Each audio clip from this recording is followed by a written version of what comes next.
शांति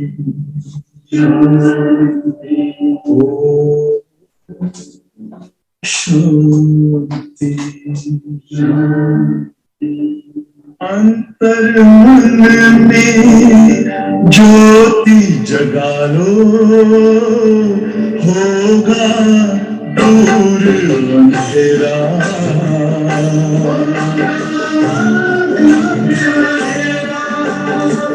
शिव का कर लो ध्यान, आ रहा पावन पुण्य सवेरा।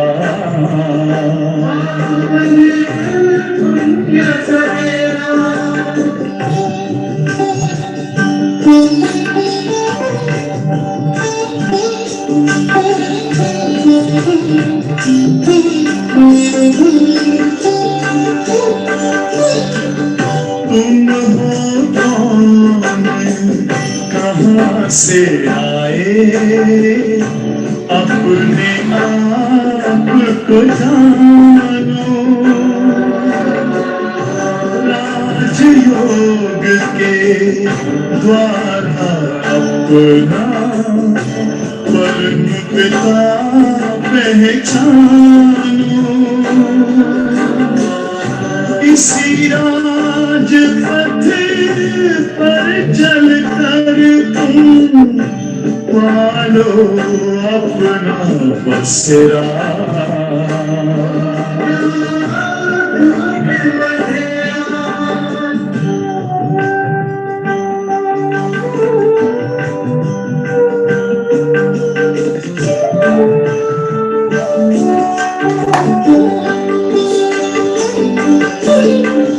तुम हो आत्मा तन से प्यारे, परमात्मा को प्यारे।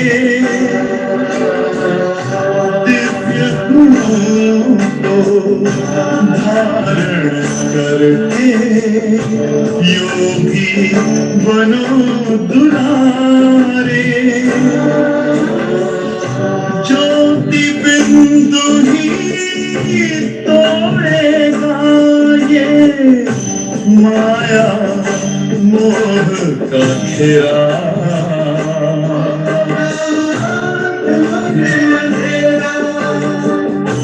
अंतर मन में ज्योति जगा लो, होगा दूर अंधेरा।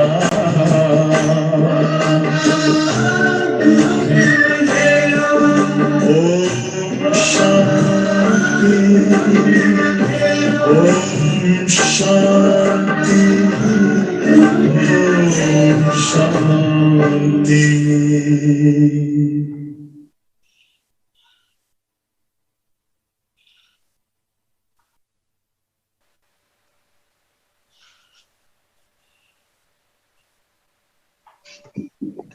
Recording in progress. Om Shanti. Om Shanti दीदी। ओम शांति। ओम शांति। ओम शांति। तो आज की मुरली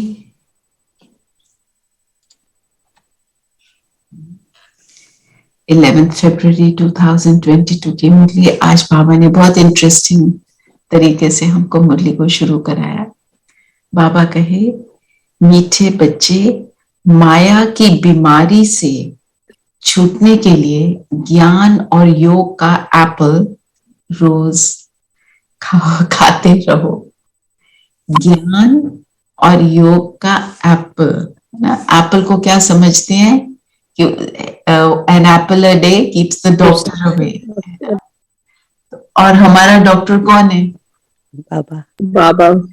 बाबा डॉक्टर है, सर्जन है। तो उसके ज्ञान को जब सुनते हैं और उससे जब योग लगाते हैं तो हमारी हर जो चीज है, और बीमारी किसको लगी, एक्चुअल बीमारी किसको लगी है? हम कहते हैं मुझे बीमारी है। किसको बीमारी लगी? शरीर को कि आत्मा को? शरीर को। शरीर को। आत्मा को तो लगी हुई है ना बीमारी, तो कहते हैं ना साइकोसोमैटिक होती है, हर डिजीज इज साइकोसोमैटिक। तो क्रिएट कहाँ होती है? मन में। आजकल तो इसके ऊपर बहुत स्टडीज हो रही हैं और डॉक्टर्स भी इस चीज को मानते हैं। और डॉक्टर्स के हाथ में जब कुछ नहीं होता क्या बोलते हैं? आप ना मेडिटेशन करो। आजकल ये हमें सुनने में आ रहा है, क्योंकि कई चीजें हैं। और आप देखो, जब डॉक्टर कहता है वायरल है, उसका वायरल का कोई इलाज नहीं है। क्या है? एक्चुअली मन है। कहते हैं ना किसी की इम्यूनिटी हाई है, तो हमारी इम्यूनिटी हाई का क्या मतलब है? शक्तिशाली। शक्तिशाली का क्या मतलब हुआ हमारे कॉन्टेक्स्ट में, आत्मा के कॉन्टेक्स्ट में अगर हम देखें शक्तिशाली क्या है? हम कहते हैं ना, हाँ जी, हाँ, हमारे में नेगेटिविटी नहीं है और बाहर की नेगेटिविटी मुझे इन्फ्लुएंस नहीं करती, तब कहेंगे मेरा इम्यून सिस्टम हाई है ना। अगर छुई मुई बने रहेंगे, जिसको बाबा बहुत बार यूज करता है, टच मी नॉट फ्लावर क्या होता है? पास जाओ तो मुरझा जाता है। किसी ने जरा सा कुछ कहा नहीं तो रोना आ गया, परेशान हो गए ना। तो उसको क्या कहेंगे? Very low immune system. तो उसको क्या खिलाते हैं? वाइटामिन खिलाते हैं। तो हमारा सबसे बड़ा वाइटामिन क्या है? ज्ञान और योग। ये आज बाबा ने, ये बाबा की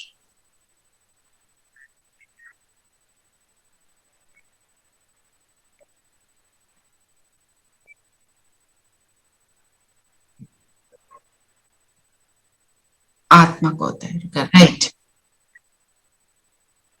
क्या बॉडी को होता है? मुझे समझ नहीं आया।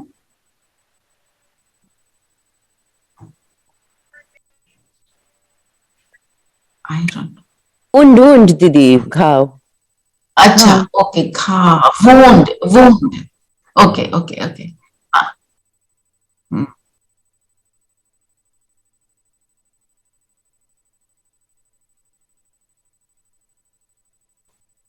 Not disease, dish is, right. आत्मा को होता है, राइट। बिल्कुल करेक्ट बोला ना? तो हमारे, मुझ आत्मा को जो रोग लग गया है, इसलिए सुप्रीम सर्जन, सुप्रीम डॉक्टर आके मेरा इलाज कर रहे हैं। पर इलाज करने के लिए क्या होता है? बाबा ने तो बता दिया, डॉक्टर ने बता दिया क्या करना है, अब हमको उसको करना पड़ेगा। फिर क्वेश्चन है, कर्मातीत अवस्था में जाने का पुरुषार्थ क्या है? पहले तो कर्मातीत का मतलब क्या है, कोई बताएगा? कर्मातीत, कर्मों से अतीत, माना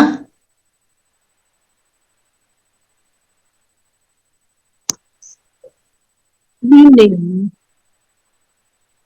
लीन, कर्म से लीन नहीं होते। कर्म से इम्पैक्ट नहीं। अच्छा, और सुषमा बहन कुछ कह रहे हैं? तो वही दीदी, न्यारा बाबा को हर कर्म समर्पित, कुछ इच्छा नहीं उसकी। हाँ, कर्मातीत मतलब बिल्कुल टोटली डिटैच्ड, कंप्लीटली। दीदी कर्म, साक्षी, कर्म साक्षी का, पुरुष, हाँ, वो साक्षी होना पड़ता है उसके लिए। कर्म का इफेक्ट मेरे ऊपर ना आए, है ना। हम कोई भी कर्म करते हैं तो कितना कर्म के अंदर इन्वॉल्व होते हैं, उससे डिटैच नहीं हो पाते। जब डिटैच होके कर्म होता है, तब वो जो कहते हैं ना डिस ईज, वो इजी हो। जो बाबा क्या कहते हैं, हम कहते हैं ना थक गए, इसका मतलब कहीं कर्म कॉन्शियस हो। एक बार दादी जानकी को बोला कि सुबह से रात तक आप इतनी सेवा में रहे हो, आप थके नहीं हो?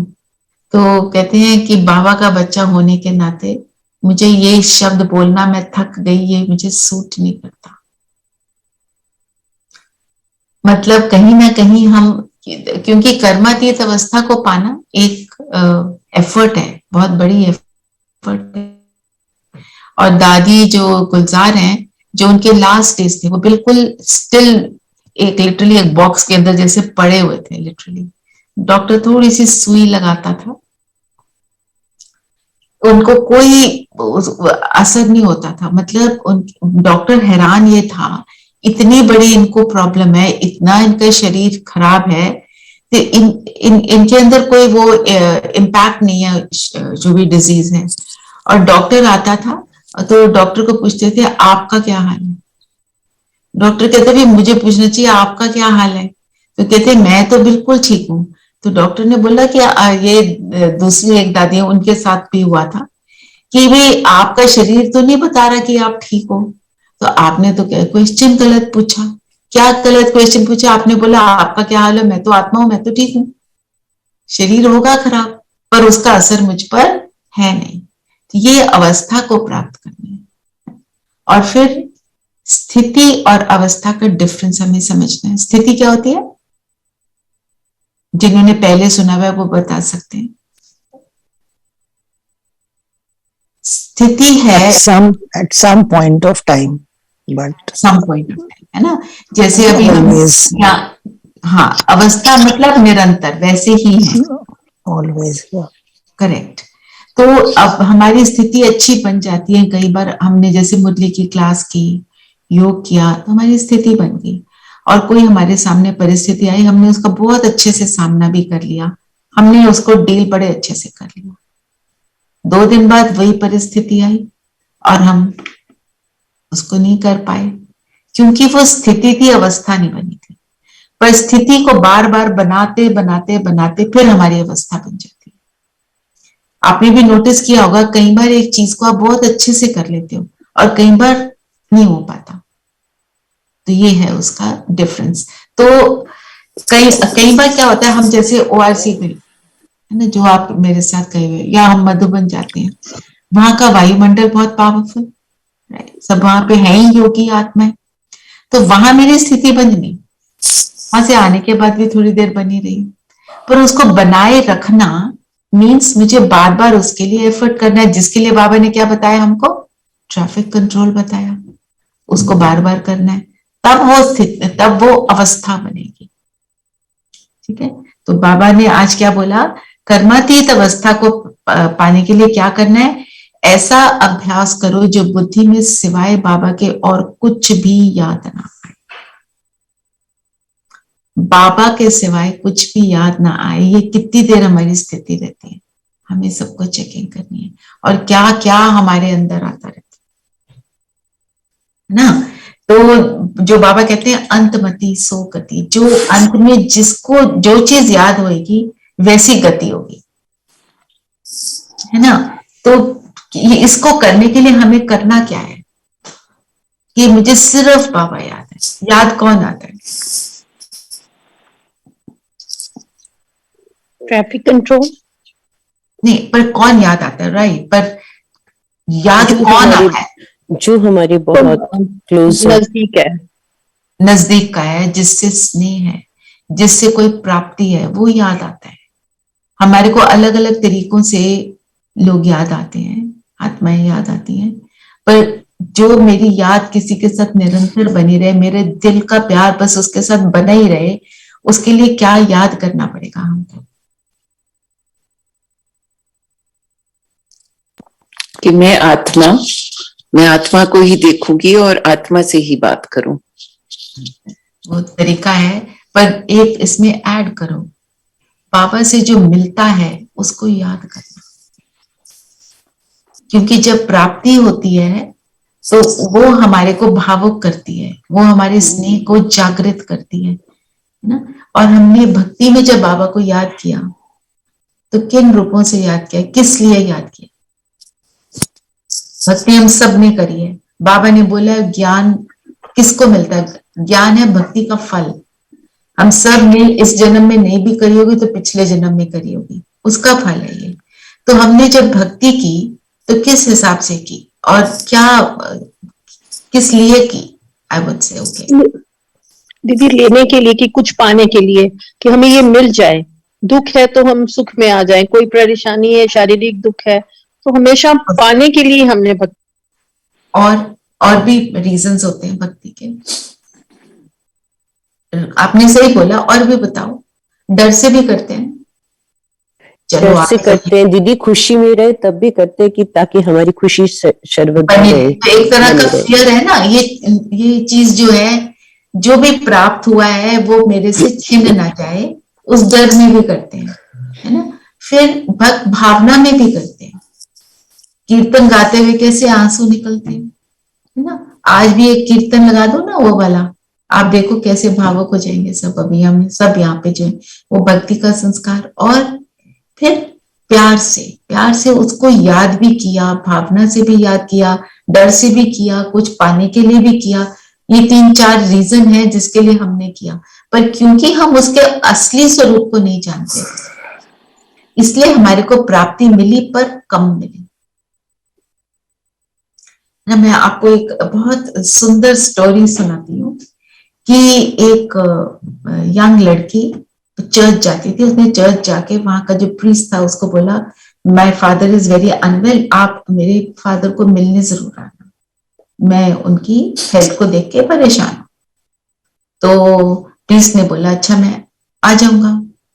तो जब प्रीस्ट पहुंचा घर तो उसने देखा कि वो लड़की तो घर पे नहीं थी, पर वो जो फादर था, ओल्ड मैन था, वो तो वहां पे था, एक चेयर पड़ी हुई थी।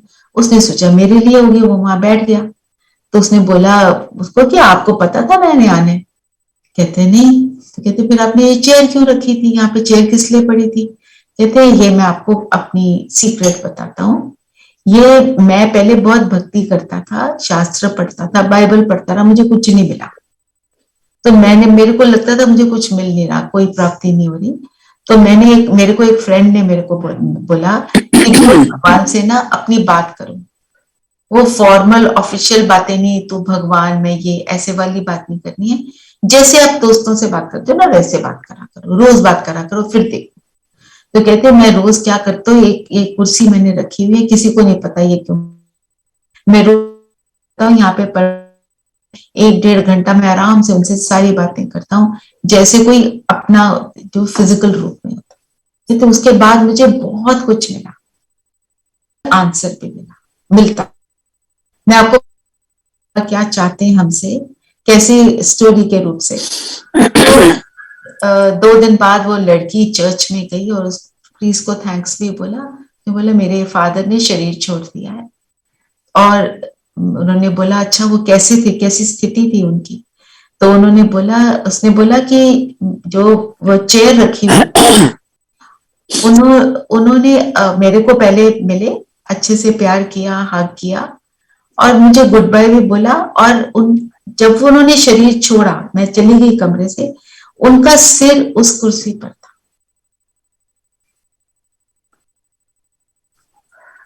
उन्होंने कुछ ना जानते हुए स्नेह से उनके साथ एक संबंध जोड़ा। तो जब हम बाबा से संबंध जोड़ते हैं तब उसकी याद हमको छोड़ती नहीं। किसी को याद करने के लिए संबंध बहुत जरूरी है। एक माँ को बच्चे की याद बनी रहती है, बच्चे की याद नहीं हटती नहीं है, स्पेशली जब बच्चा छोटा होता है, याद रहता भी है, उसको याद करना नहीं पड़ता। क्यों? क्योंकि एक संबंध है, एक बहुत स्वीट संबंध है। तो वो स्वीट संबंध बाबा इसलिए कहता है मेरे से सर्व संबंध जोड़ो तो तुम्हारी याद मेरे साथ बनी रहेगी। ठीक है, अभी 2 दिन से हम 5 स्वरूप का अभ्यास कर रहे थे ना, आज से हम क्या करेंगे, रोज एक संबंध से बाबा को याद करेंगे। ठीक है, और जैसे आपको बताया था, जब जिस चीज की जरूरत, जिस संबंध की जरूरत है, उस संबंध से बाबा के वो संबंध जोड़ो हर कर्म में। जैसे आप खाना किसके लिए बनाते हैं? बच्चे के लिए बनाते हैं, या अपने स्पाउस के लिए बनाते हो, फैमिली मेंबर्स के लिए बनाते हो। तो जब खाना बना रही हो तो बात करते रहो, बच्चे रूप में याद करो, साजन रूप में याद करो कि आपके लिए खाना बन रहा है। और बाबा ने बोला मैं तुम्हारा माशूक हूं, मैं आशिक हूं, उसके लिए बना रहे हैं। तो इस तरह से जब हम करते हैं तो मेरे हर कर्म में याद जो है टिक जाती है। माँ के रूप में करो, जब माँ के प्रेम की जरूरत है तो माँ के रूप में याद करो। ये बात बहुत इंपॉर्टेंट है। और एक आत्मा जिसको बाबा ने ज्ञान नहीं भी दिया, चल रही थी वो भक्ति में, और वो ऐसा, और देखो सिर्फ कुर्सी पर होने का मतलब क्या है, समर्पण, कि तेरी गोद में हूं मैं बस। तो आप सोचो उस आत्मा की सदगति नहीं होगी, होगी ही, और हमें तो उसका असली सब कुछ पता चला। बाबा को पॉइंट ऑफ लाइट, ज्ञान का सागर मेरी आंखों के सामने निरंतर, ऐसे भी याद कर सकते हो।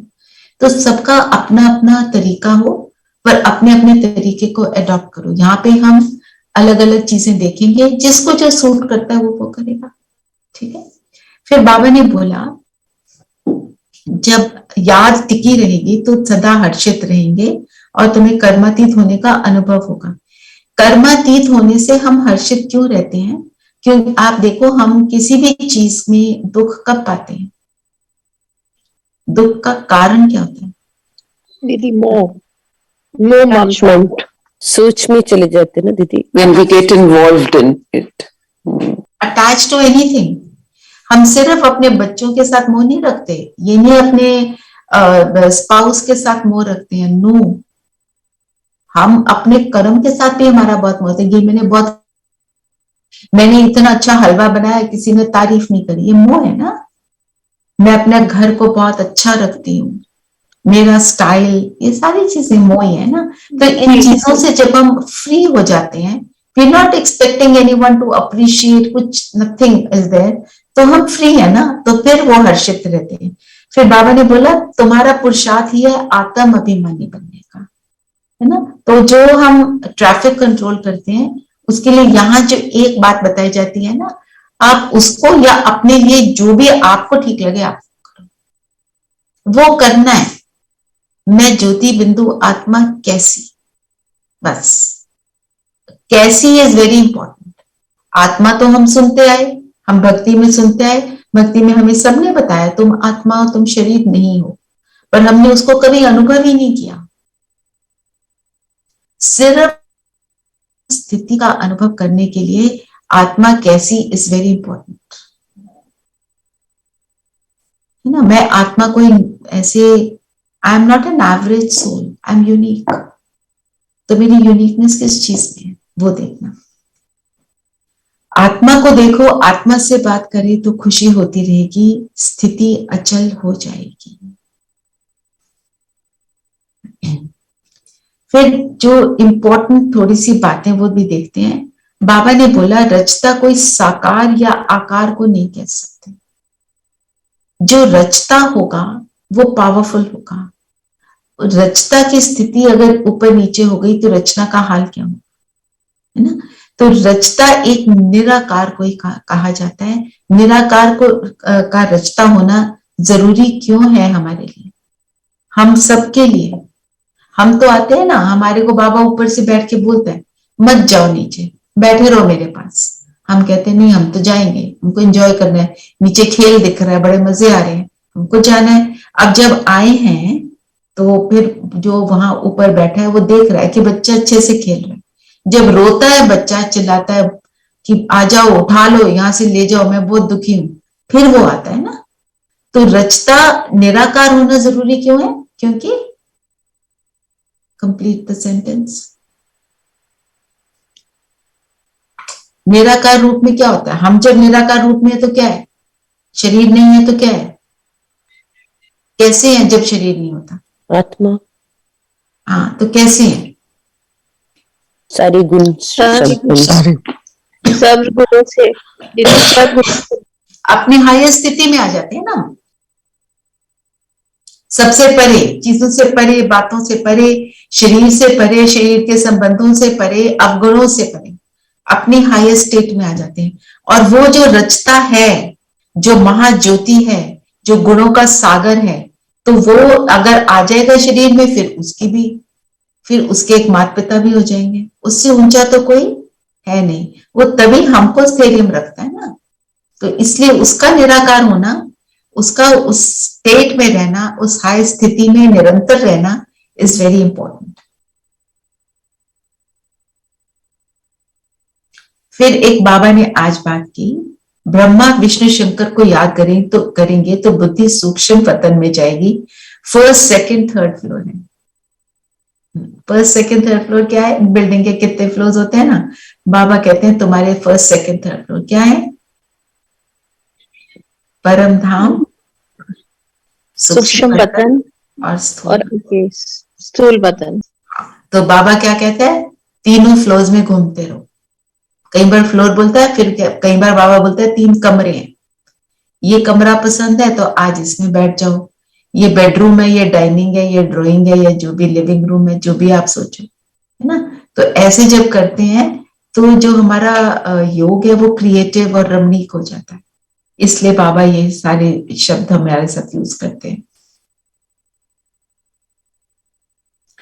फिर एक और बात, मेरे से कल सोनम ने ये क्वेश्चन पूछा था, विकार भी कोई सेमी होता है, सतो रजो तमो हर बात में होता है। तो हमारी स्थिति सतो प्रधान, सतो रजो प्रधान, फिर तमो और तमो प्रधान होती है ना। हमारी स्थिति, मन की स्थिति, आत्मा की स्थिति, पर इवन विकार बाबा कह रहे हैं वो भी सतो रजो तमो में आते हैं। जब द्वापर शुरू होता है, 8 कला होती है ना, तो जो विकार भी होते हैं वो सतो स्टेट में है। विकार भी इतनी अपनी चरम सीमा पर नहीं आए होते, तो दुख का लेवल भी इतना हाई नहीं होता। तो दुख इतना बढ़ जाता है कब? आपके साथ कलयुग में, कलयुग के अंत में। आप अपने आप को ही देखो, आप अपने आप को 20 इयर्स बैक देखो। हम सब इतनी तो एज है ना, हम अपने को 20 इयर्स बैक, 25 इयर्स बैक देखो। तब जो आप क्राइम के बारे में सुनते थे, हम पेपर्स में जो पढ़ते थे, पेपर पढ़ने लायक लगता था। आज की डेट में paper deteriorating, every year we are deteriorating. अब तो बिल्कुल अंत आ गया ना। तो क्राइम का भी जो स्टाइल है वो कैसा बन गया, हमारे को 25 साल पहले का लग रहा है। आप सोचो द्वापर में जब शुरू हुआ होगा तो क्या क्राइम होगा, थोड़ा बहुत किसी ने झूठ बोल दिया, किसी बात को छुपा लिया थोड़ा थोड़ा, तो उस टाइम पे हम अपने दुख को अनुभव करते हैं, पर वो बहुत कम लेवल का होता है। जो अब के दुख हैं, उस दुख के कंपैरिजन में कुछ है नहीं। मैं तो हमेशा कहती हूँ, मेरे को तो बचपन सतयुगी लगता, कुछ नहीं होता था, आज हंसी खेल में सारा जीवन निकल जाता था, है ना। तो ये जो और आज की डेट में देखो कैसे होता है, हम एक दूसरे को कुछ, हमने जैसे घर में कड़ी बना ली, साग बना ली, एक दूसरे को देकर आते थे और सब लोग हैप्पीली उसको एक्सेप्ट करते थे। आज हम कितना सोचते हैं ये सब करते हुए, वो देंगे उसको अच्छा लगेगा कि नहीं, स्टाइल पूरा है कि नहीं, किस कंटेनर में दिया, फलाना किया, ऐसा किया, वैसा, कोई आडंबर नहीं, सिंपल, है ना। तो वो सतो स्टेज है। और फिर रजो तमो, है ना। तो हमारे इस जन्म में भी हम, एक टाइम होता था हम कहते थे जो किताबों को बेचना जो है वो पाप है, विद्या है, विद्या देवी सरस्वती, हम कहते थे किताब को कभी बेचना नहीं, तुम्हारी पुरानी किताब। और आज की डेट में आप देखो, हम हवा को भी खरीद रहे, एयर प्योरीफायर लगा के बैठे, है ना। तो वो है तमो प्रधानता की स्टेज हर क्राइम की।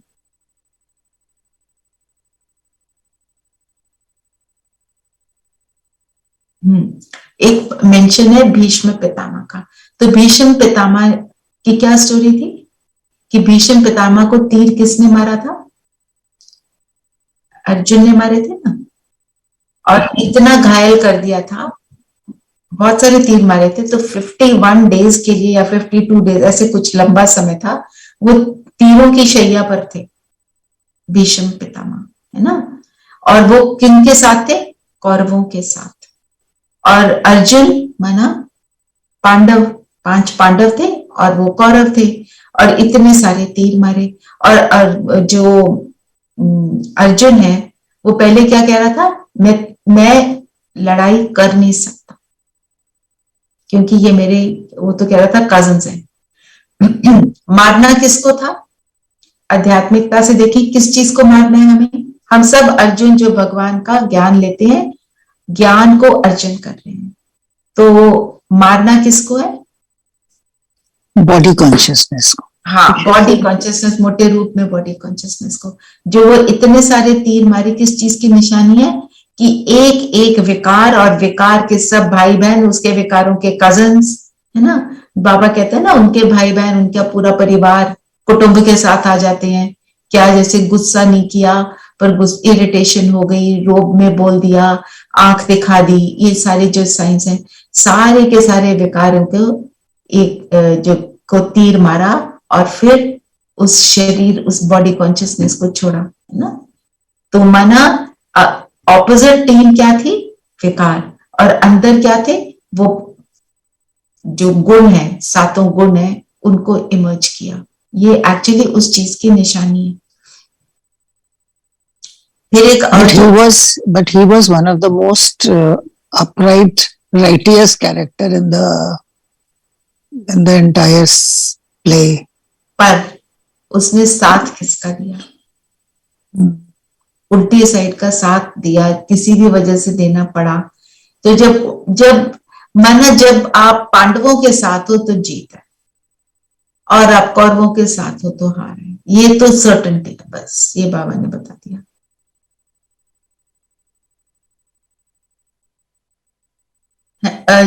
थोड़ा अच्छा, हाँ बिल्कुल। तो आज एक और बात बोली बाबा ने, हाँ, सदा हर्षित तब रह सकेंगे जब दूसरों की सेवा करेंगे। तुम रूहानी सोशल वर्कर हो। रूहानी सोशल वर्कर क्या हुआ? रूहानी और सोशल वर्कर। सोशल वर्कर क्या करते हैं? सामाजिक सेवा, बाबा का ज्ञान सुन अप्लाई करके औरों को भी बांटना है। हाँ, ये सोशल सर्विस। पर उसके सामने जो रूहानी लिखा है उसके साथ ऐड कर दो। जो बोला करेक्ट बोला, एक और एडिशन चाहिए, एडजेक्टिव्स 2-3 और चाहिए। मैं आत्मा अन्य आत्माओं को, मैं आत्मा बनकर आत्मिक स्वरूप में स्थित होकर, स्वरूप स्वधर्म में स्थित होकर, अन्य आत्माओं को भी उनके स्वरूप और उनके स्वधर्म को पहचानते हुए फिर उनकी सेवा करूं। तो कैसे तीर नहीं लगेगा। अच्छा, फिर बाबा ने बोला, पुराना चोला छोड़कर नया चोला लेना है, इस कारण नाम है श्याम सुंदर। चलो, श्याम सुंदर को कौन एक्सप्लेन करेगा ना। जो नए होते हैं उनकी आपकी रिविजन हो जाती है, उनको रियलाइजेशन हो जाती है, अच्छा रहता है। श्याम सुंदर किसको बोलते हैं? कृष्णा को दीदी। हाँ, इसलिए बोला गया कि जब कृष्ण सतयुग में आया था तब तो वो सुंदर थे, लेकिन जब वो कलयुग के एंड तक वो भी जो थे वो श्याम बन चुके थे। कृष्णा, आई मीन, तो श्याम क्या बना था? श्याम क्या बनता है? सुंदर क्या बनता है? सुंदर कौन बनता है? सुंदर जो आत्मा है। हाँ, उनकी आत्मा सुंदर और श्याम बनती है। आत्मा पर ही, और वो जो सारी नेगेटिव एनर्जीज है आत्मा के अंदर ही प्रवेश करती हैं, तो फिर शरीर पे वैसे तो उसी प्रमाण मिलता है ना। इसलिए श्याम सुंदर बनता है। तो कृष्ण के लिए नहीं, बाबा ने क्या बोला है, हम भी सुंदर थे। हम पर एक का एग्जाम्पल लेंगे ना, सैंपल रूप में लेंगे, जो सबसे बेस्ट वाला है, बाबा वो वाला सैंपल लेते हैं। तो हम भी श्याम और सुंदर बनते हैं पूरे साइकिल में, है ना। और आज एक बाबा ने वर्ड यूज किया, कोई तो बहुत डल हेड है। डल हेड की परिभाषा आज क्या बाबा ने दी, डेफिनेशन? डल हेड का क्या मतलब बताया बाबा ने? नॉलेज तो स्टूडेंट की बुद्धि में नंबर वार ही धारण होती है, कोई तो बहुत डल हेड है। टीचर कहते हैं पढ़ाने वाले बहुत डल हैं, दे अभिमान बहुत है। डल हेड का मतलब ये नहीं उनको कितना रट जाता है। डल हेड का मतलब ये नहीं है उनको मैथ कम समझ आता है, हाँ, और वो नंबर एकेडमिक्स में कम लेते हैं। डल हेड का मतलब है जो बॉडी कॉन्शियसनेस को छोड़ नहीं पाते। एक हमारी है वेदांती बहन है, नायरोबी में, और उन्होंने बहुत सेवाएं करी हैं, बहुत पावरफुल आत्मा। तो जब उन्होंने एग्जाम दिया ना, तो उनसे पूछा गया, एग्जाम में कोई क्वेश्चन होगा कि गीता का को बताने वाला, बोलने वाला कौन है। अब एग्जाम के हिसाब से तो उनको लिखना चाहिए था कृष्ण, उन्होंने लिख दिया शिव बाबा, तो उनको नंबर कम मिले, वो फेल हो गए। बाबा ने बोला तुम्हारा ये फेल होना ही पास विद ऑनर। वो कहते मैं तो वही लिखूंगी जो बाबा ने बताया, मैं तो नहीं लिखती जो वो बोलते। सिंपल, जैसे बचपना थोड़ा होता है ना, तो ये मतलब, तो हमारे को क्या छोड़ना है, बॉडी कॉन्शियसनेस को छोड़ना।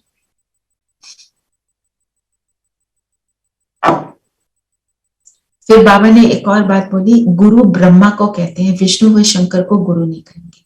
ये क्यों बोला बाबा ने? विष्णु कहाँ पे है? सूक्ष्म दीदी, विष्णु तो हमारे यहाँ पे सतयुग में आएगा ना। तो वो गुरु क्यों नहीं बनता? वहां पे गुरु की वहाँ जरूरत, ज्ञान की जरूरत नहीं है सतयुग में। और गुरु का काम क्या होता है? रास्ता दिखाना, सदगति करना। तो सदगति कौन करेगा? ब्रह्मा ही करते हैं ना, ज्ञान सुनाते हैं। इसलिए ब्रह्मा क्योंकि यहाँ इस धरती पर आते हैं, और धरती पर आकर हम बच्चों को अडॉप्ट करते हैं और हमें ज्ञान सुनाते हैं, तो इसलिए ब्रह्मा को गुरु कह सकते हैं। पर हम शंकर तो सूक्ष्म वतन के देवता हैं, शंकर और विष्णु को हम गुरु नहीं कह सकते। गुरु का काम है अंधकार से प्रकाश में लाना। फिर वरदान है, संतुष्टता के आधार पर दुआएं देने और लेने वाले सहज पुरुषार्थी भव। तो आधार क्या है? संतुष्टता। बाबा ने बोला कि सर्व की दुआएं उन्हें मिलती है जो स्वयं संतुष्ट रहकर सबको संतुष्ट करते हैं। तो हम कब संतुष्ट फील करते हैं? अनुभव कब होता है संतुष्टता का? होता है ना आपको संतुष्टता का अनुभव? कभी कब होता है? सोच के बताओ। हम कब कई बार लगता है ना, it's all, everything is fine. दीदी जब इच्छाएं नहीं रहती हैं तब संतुष्ट हो जाते हैं। आपको कब होता है? When we are खुशी में detached, रहते हैं। when we are detached, भरपूर फील होता है जब। कब फील होता है? जब हम बाबा से मिलते हैं, है ना। जितना हम योग में रहते हैं, जितना ज्ञान और योग युक्त रहते हैं, उतना हमारी जो है संतुष्टता का लेवल हायर होता चला जाता है। और जो संतुष्ट आत्मा है उसके साथ बैठने से क्या होता है, खुद भी दूसरी आत्मा को भी संतुष्टता अनुभव होती है, क्योंकि वो वाइब्रेशन ही ऐसी है जो खींचती है। जहां संतुष्टता है वहां दुआएं हैं। जो संतुष्ट आत्मा होगी वो संतुष्ट कब होती है? जब भरपूर होती है, राइट। जब भरपूर होंगे तो माना मुझे तो कुछ चाहिए ही नहीं है, मैं भरपूर हूं तो मैं ऑटोमेटिकली दूंगी, है ना। आप सोचो, आपके घर में सपोज फिजिकल एग्जांपल लो, आपने खूब खाना बना दिया, आपके घर में गेस्ट से आना था और वो गेस्ट नहीं आए, उस खाने को क्या करोगे जो बच गया? दोगे ना किसी को? सबको बोलोगे आप भी ले जाओ, आप भी ले जाओ, ये तो खराब हो जाएगा, फेंकने लायक हो जाएगा, फ्रिज में भी इतनी देर नहीं चलेगा, सबको बांट देंगे। तो जब मैं खुद संतुष्ट हूं, मैं ऑटोमेटिक बांटूंगी ना। यदि सर्व गुण धारण करने व सर्व शक्तियों को कंट्रोल करने में मेहनत लगती है तो उसे भी छोड़ दो। सिर्फ अमृत वेले से रात तक दुआएं देने और दुआएं लेने का एक ही कार्य करो तो इसमें सब कुछ आ जाएगा। कोई दुख भी दे तो भी आप दुआएं दो तो सहज पुरुषार्थी बन जाएंगे, है ना। ये हमने कई बार यहाँ पे बात करी हुई है इसकी। शुभ भावना और दुआएं सुबह से रात तक हम देते रहे। आज हम यही करेंगे। जिसका भी संकल्प भी आए, हम क्या कहेंगे, इसका बहुत भला हो, जिस भी रूप से भला हो। और यही हम योग भी करेंगे और योग में भी थोड़ा लेंगे और आज बाबा से कौन सा संबंध निभाना, सोच के बताओ। तो संतुष्टता आधार है दुआएं देने का, दुआएं लेना, दुआएं देना मतलब दुआएं लेना, और ये सबसे इजी एफर्टलेस पुरुषार्थ है। आप अगर कुछ टीवी पे भी देखोगे ना, तो जो दिख रहे हैं उनको दुआएं देंगे, चाहे सड़क पे दिख रहा है, चाहे मेरे संकल्प में आ रहा है, तब कहेंगे हमने आज का ये पुरुषार्थ किया।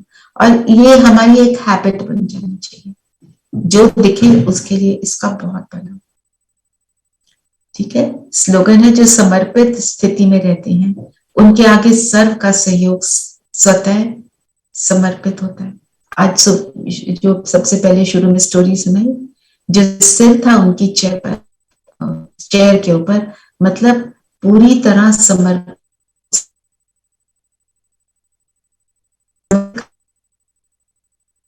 फिर मैं वैसी बन जाती हूँ।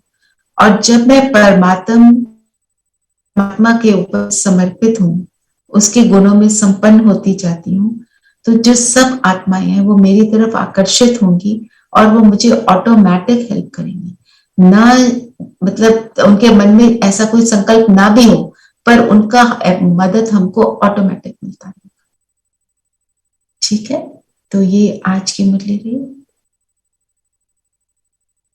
कोई क्वेश्चन है किसी का?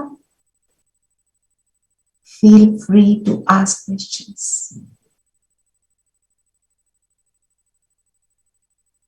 ओके, तो आप सबसे एक रिक्वेस्ट है, मैं ग्रुप में डाल दूंगी, और धीरेन भाई, नरेश भाई और विनय बहन को मैं अलग से भी भेज दूंगी, कि एक फॉर्म आपसे मैं चाह रही थी कि आप भरो, जो वर्किंग है, वर्किंग प्रोफेशनल्स के मुझे वो फॉर्म भरवाना है। एक सर्वे कर रहे हैं, एक स्टडी चल रही है, रिसर्च चल रहा है हमारे स्पार्क प्रोजेक्ट का, जिसमें हम उनको जो ज्ञान में चलते हैं और जो ज्ञान में नहीं चलते हैं, और जो मेडिटेशन का कितना पॉजिटिव इम्पैक्ट होता है, इस स्टडी के लिए है। तो जो आप में से वर्किंग है, वो जो फॉर्म में जो भेजूंगी, आपके ज्ञान से पहले की जो स्थिति थी अभी वो भरना है, ज्ञान के बाद की स्थिति के लिए फॉर्म एक और बनेगा। वो गूगल फॉर्म्स पे है, आप भर के भेज देना। जब भर के भेज दोगे मुझे बता देना कि आपने भेज दिया, सो मैं बताती जाऊंगी कितने, बिकॉज वी नीड 100 पीपल, तो हम जो भी ग्रुप्स हैं सब में ही बता देंगे, तो वो सब कर देंगे, ठीक है। और आपके संपर्क में जो कोई है, जैसे नीरू बहन आपके बेटी है या बेटा है, वो भी देयर ऑल वर्किंग, तो उनसे अगर वो कर सकते हैं, ये जो भी कोई आप जिसको भी दे सकते हो, कोई आपके जानने वाले हैं जिनको आप दे सकते हो, चाहे आप टीचर हो चाहे कॉर्पोरेट वर्ल्ड में हो, बट जस्ट बी वर्किंग, है ना। Savita, you can give, you are also working, right, you can give your maybe your children, जो भी, और देने जिसको दोगे फिर वो करने वाला भी हो ना, कहीं नहीं करना चाहते तो वो भी ठीक है, पर आप लोग तो कर दीजिए, जो भी वर्किंग है आप में से, that will be really nice. So जो उसका सर्वे होगा, फिर उसकी जब रिपोर्ट प्रेजेंट होगी वो मैं आपको भेजूंगी, और हो सके तो उस क्लास को भी आप अटेंड करना, Sparky, it is very interesting. तो ये आज की क्लास रही, और कल संगठित योग है दिल्ली जोन का, तो आप सब कल उसी में जुड़ना, मैं आपको जो भी उसका लिंक होगा वो भेज दूंगी। जो लोग आप में से ऑन स्पिरिचुअल जर्नी में हो, उसमें तो शीतल बहन पोस्ट कर ही देंगी, मैं शिव शक्ति में भी पोस्ट कर दूंगी, और 5:30 to 8:30 ऐसे रहता है, जितना समय आप डिवोट कर सके तो अच्छा है। उसमें मुरली भी होगी, और 5:30 to I think 7 तो योग ही रहेगा, फिर 7 to 8 तकरीबन अप्रॉक्स, बाकी जो डिटेल्स हैं वो आपको जो भेजेंगे लिंक, उसमें आपको आ जाएगा, ठीक है। तो कल ये वाली क्लास नहीं होगी, ठीक है। जो 4 o'clock में लेती हूँ क्लास, वो रहेगी ऑन। दीदी 4 o'clock कौन सी क्लास लेती हो? मैं ये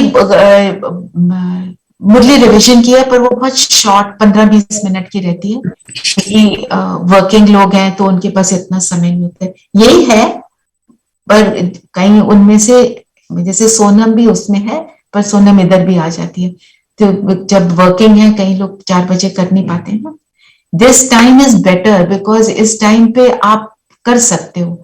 4 बजे का टाइम ऐसा है, कोई परिस्थिति आ जाती है आप उसको अटेंड नहीं कर पाते, पर किसी को जो सूट करे उस हिसाब से। ठीक है, योग करें।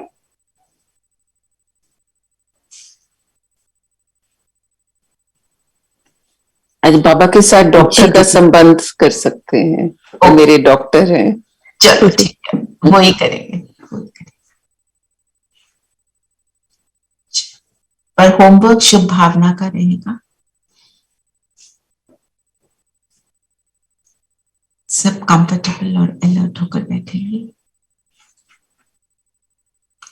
धीरेन भाई, पिक्चर आप अपने हिसाब से डाल देना जैसे स्थिति हो, ठीक है।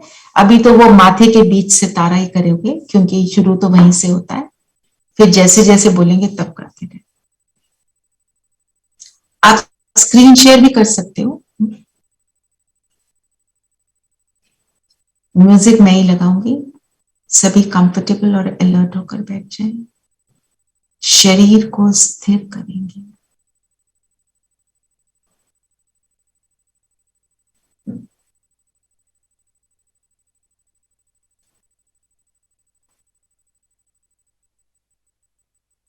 Try not.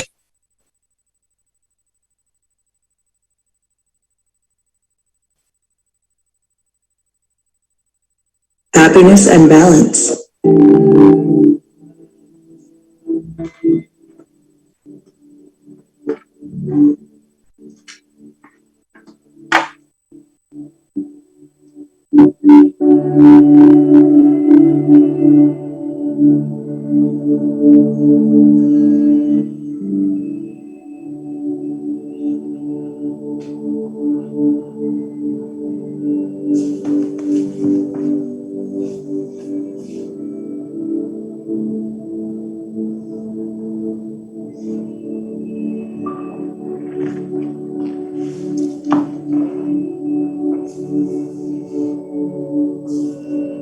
शरीर को पूरी तरह से स्थिरता में ले आए।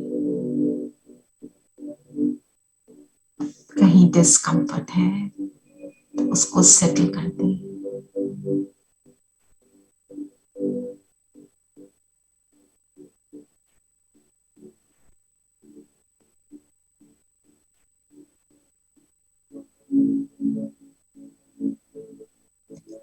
और सभी बातों से मन बुद्धि को हटाते हुए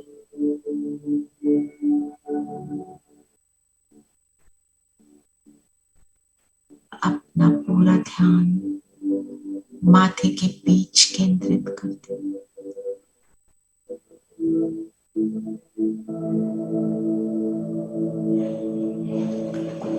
मैं चमकती हुई मणि इन दो नैनों के पीछे ब्रेन के सेंटर में चमक रही हूं। अपने आप को देखेंगे।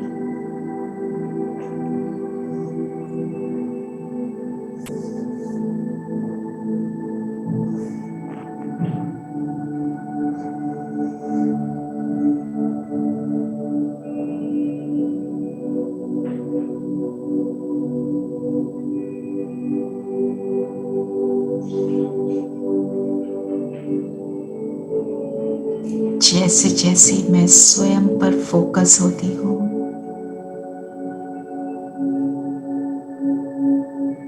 बाहर की दुनिया की सभी बातें समाप्त होती जा रही हैं।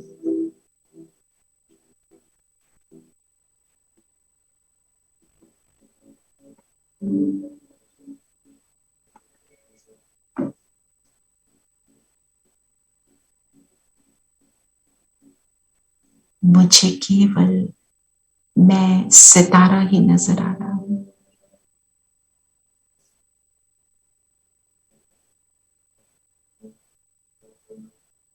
मैं ज्योति बिंदु सितारा, हर संकल्प की रचना करने वाली, हर भावना को महसूस करने वाली,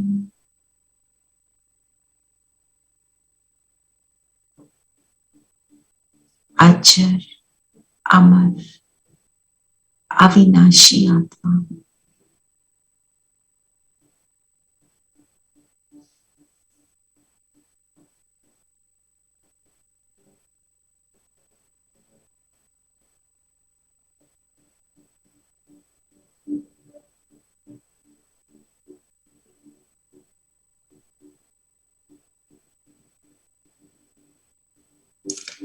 इस शरीर से बिल्कुल न्यारी,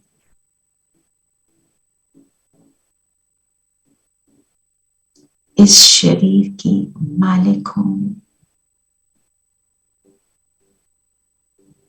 कर्मेंद्रियों की भी मालिक,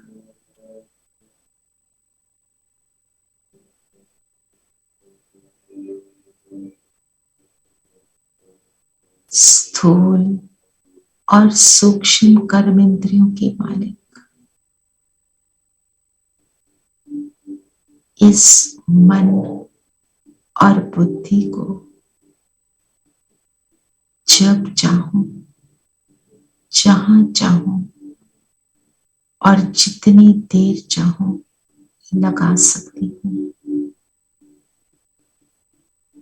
मैं संपूर्ण एकाग्रचित आत्मा हूं।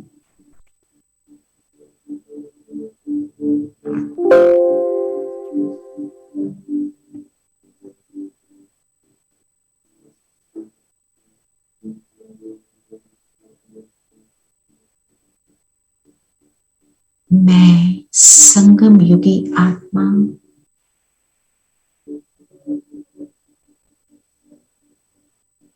इस श्रेष्ठ चढ़ती कला के मौसम में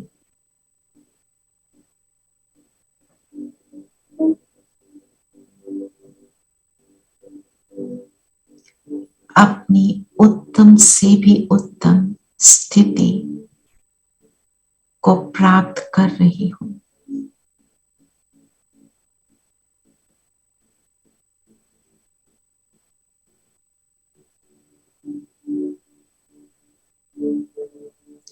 कलयुग से न्यारी हो, कलयुग से मेरा मन बुद्धि पूरी तरह डिटैच्ड,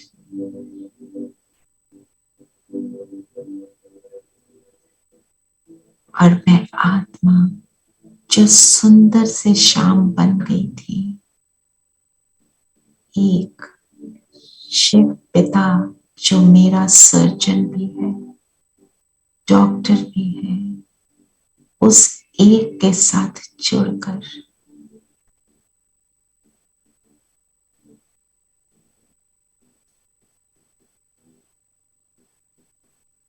हर दाग को, हर धब्बे को, हर बीमारी को समाप्त कर रही हूं।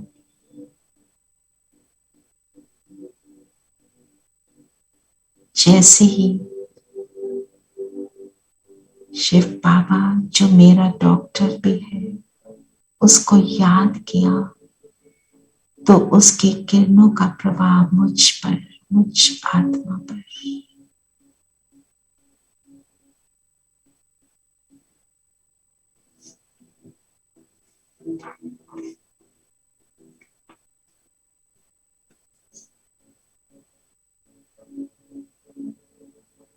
इस पावरफुल लाइट से मेरे स्थूल शरीर के इर्द गिर्द एक सुंदर लाइट का ऑरा बन गया।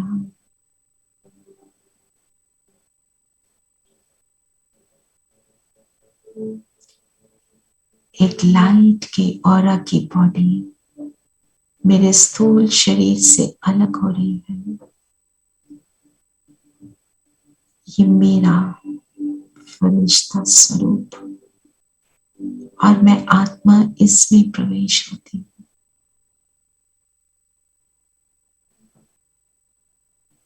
और चल पड़ती हूँ।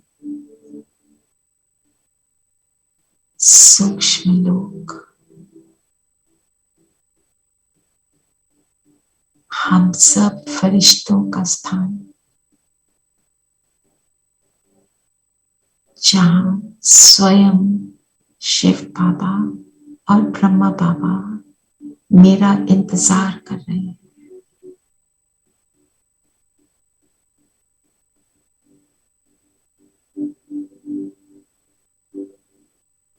हजारों चंद्रमा से जैसा सफेद प्रकाश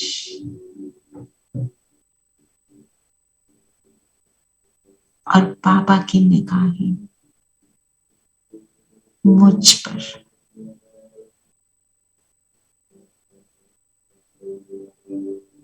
मैं बाबा को देख रही हूँ और बाबा मुझे देख रहे हैं।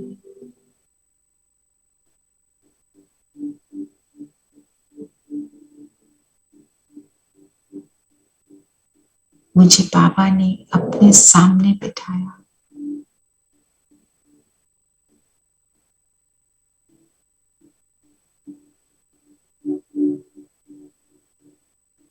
और बहुत प्यार से मुझे ज्ञान की टोली खिलाई।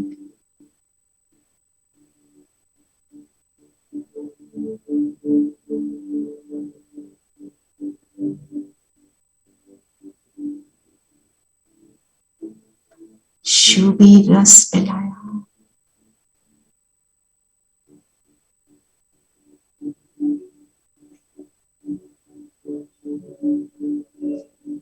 सारे अंदर के विकारी संकल्प समाप्त हो रहे हैं।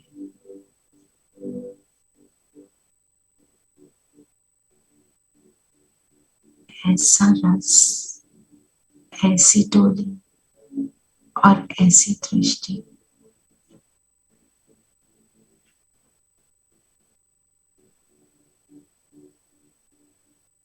और अब हाथ में बाबा के हाथ है।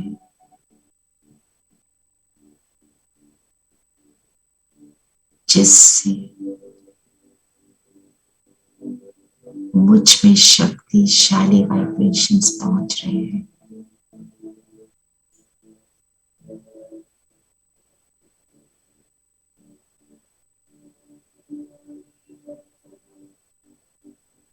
बाबा ने जैसे ही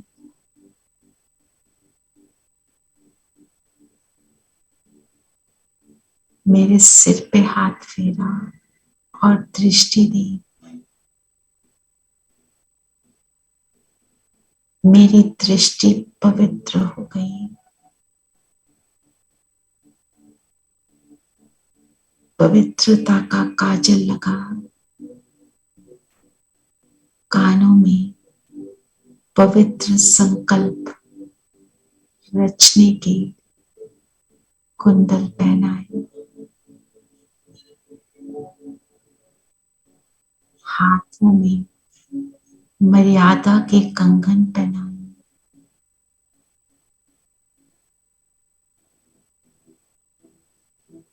सारे उपचार बाबा कर रहे हैं।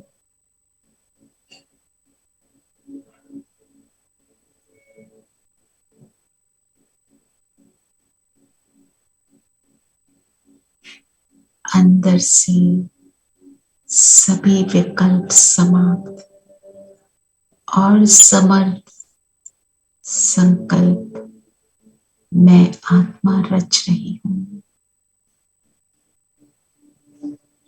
आज बाबा ने कहा, दुआएं दो और दुआएं लो। इसी महामंत्र को अंडरलाइन करो। शक्तियों को यूज करो।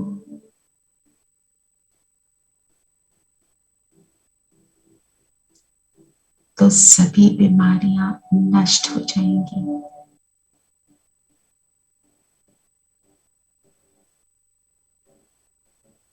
ऐसी सुंदर मीठी दवाई और मेरा सुंदर श्रृंगार हो गया। मैं आत्मा हेल्दी बन गई।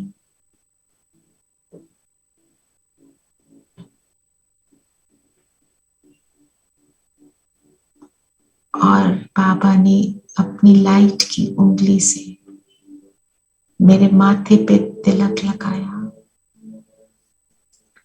और मैं आत्मा इस सूक्ष्म शरीर को यहाँ छोड़ और चलती हूँ परम धाम।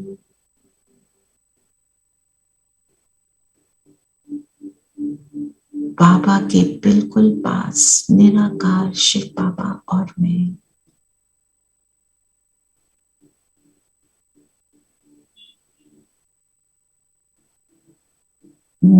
रिजुविनेट हो चुकी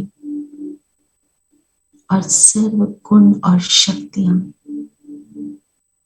स्वयं में समा रही हूँ। अनुभव करें एक एक गुण, एक एक शक्ति मैं आत्मा स्वयं में अनुभव कर रही हूँ।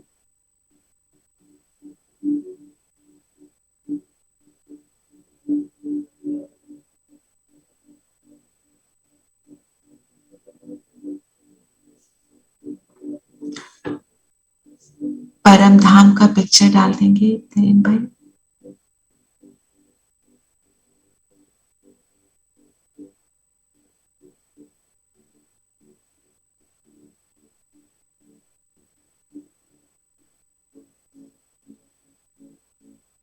बाबा शांति का सागर, मैं शांत स्वरूप हूँ।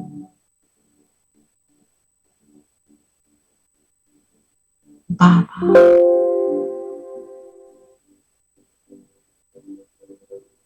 प्रेम का सागर, मैं प्रेम स्वरूप हूँ।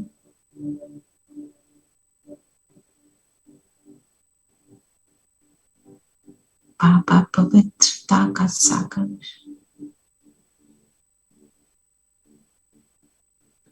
मैं पवित्र स्वरूप हूँ।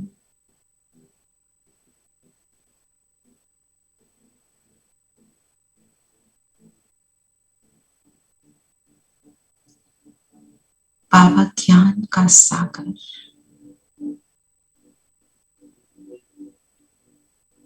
और मैं ज्ञान स्वरूप हूँ।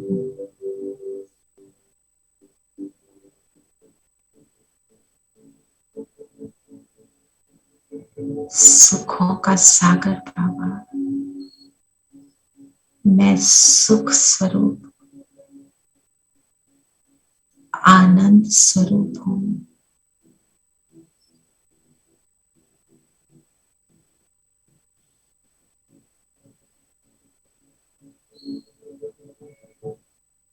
और सर्वशक्तिवान मेरा बाबा, मैं मास्टर सर्वशक्तिवान हूँ।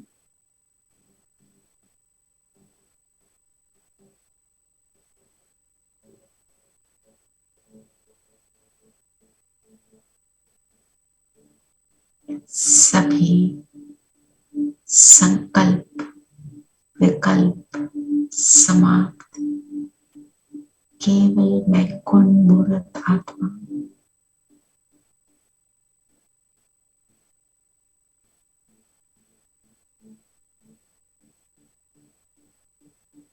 माया की कीटाणु नष्ट हो चुके हैं।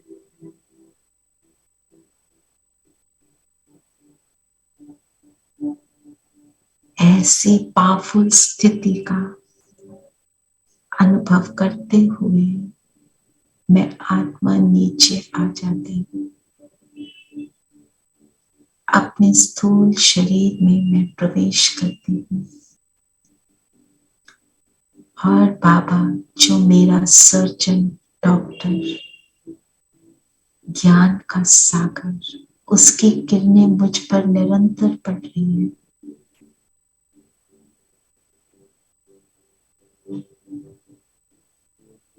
निरंतर मेरी स्थिति, मेरी अवस्था बनती जा रही है।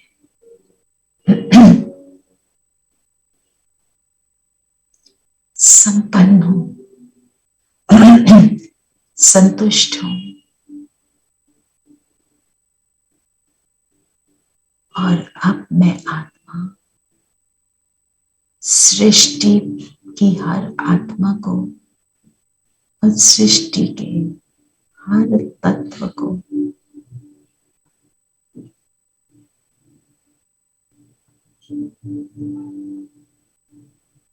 ये भरपूरता प्रदान कर रही हूं।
एक दिया दुआ का हम जलाए, रोशनी से दिल का अंधियारा मिटाए।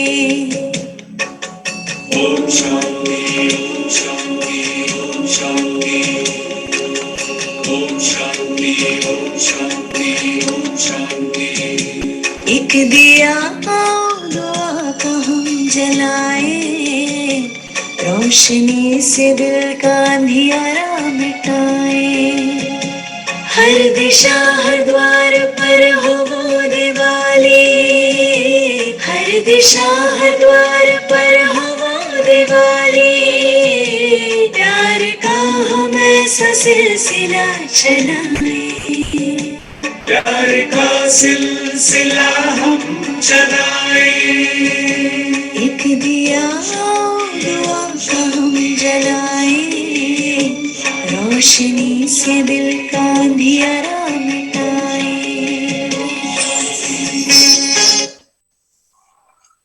ओम शांति। ओम शांति दीदी। Om Shanti. So tomorrow there is no session in the morning. Om Shanti. Only in the evening at 4. आज का 4 o'clock वाले सारे सेशन रहेंगे, only tomorrow morning.